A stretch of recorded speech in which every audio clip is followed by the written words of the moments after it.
ভালোবাসার টানে সেই ছেলেটা ঢাকা থেকে অদূর দূরে মেয়েটার বাড়িতে দেখা করতে যেত। আসসালামু আলাইকুম।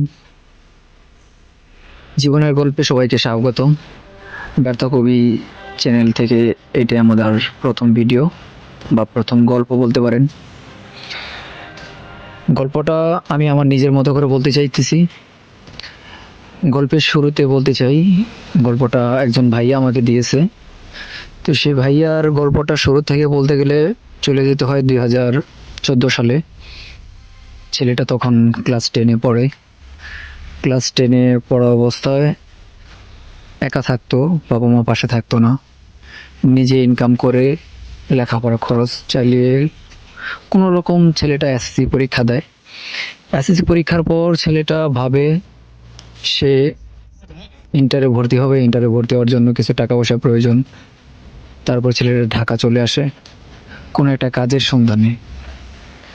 অনেক কোম্পানিতে চাকরির জন্য অ্যাপ্লাই করে, কোনো চাকরি সে পায় না। দিনমজুরের রাজমিস্ত্রির কাজ করে কোনো না কোনোভাবে সে টাকা ইনকাম বা উপার্জন করতে সক্ষম হয়। এভাবে চলে যায় ছেলেটির প্রায় 6টা মাস। পরীক্ষার রেজাল্ট পায়। সেই পরীক্ষার রেজাল্টের মার্কশিট নিয়ে অনেক কোম্পানিতে ঘোরাঘুরি করে, তারপরও সে চাকরি পায় না। সর্বশেষ একটা নর্মাল গার্মেন্টস ফ্যাক্টরিতে সে চাকরি পায়।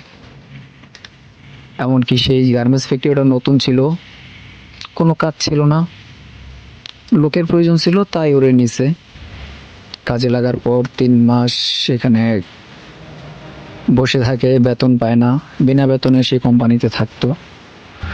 যেহেতু কাজ ছিল না গার্মেন্টসটাতে, সেহেতু বসে থাকতে থাকতে একটা মেয়ের প্রতি তার আকর্ষণ জন্ম নেয়। একটা মেয়েকে পছন্দ করে ফেলে, এক কথায় বলা চলে।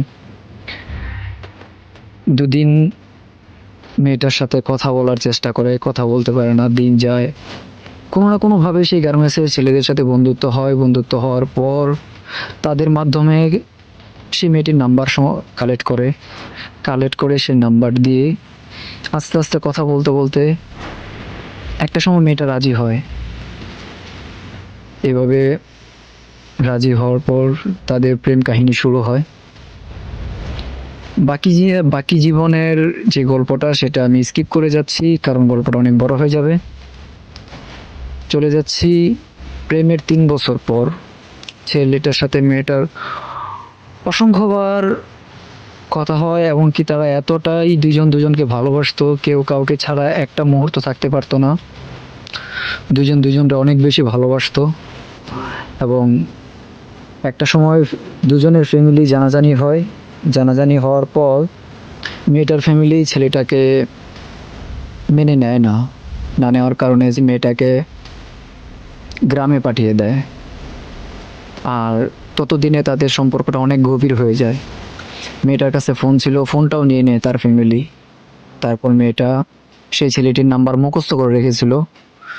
গ্রামে যার ফোন পেত তার ফোন দিয়ে ছেলেটাকে মিস কল দিয়ে কথা বলতো, যোগাযোগ করতো। এমনকি ভালোবাসার টানে সেই ছেলেটা ঢাকা থেকে অদূর দূরে মেয়েটার বাড়িতে দেখা করতে যেত। ছেলেটার নিষেধাজ্ঞায় আমি স্থানের নামটা বলতে পারছি না। অনেকবার তাদের দেখা সাক্ষাৎ হয়, এভাবে চলে যায় আরো 2টা বছর। সর্বশেষ মেয়েটা সে আবার ঢাকা চলে আসে। এর মধ্যে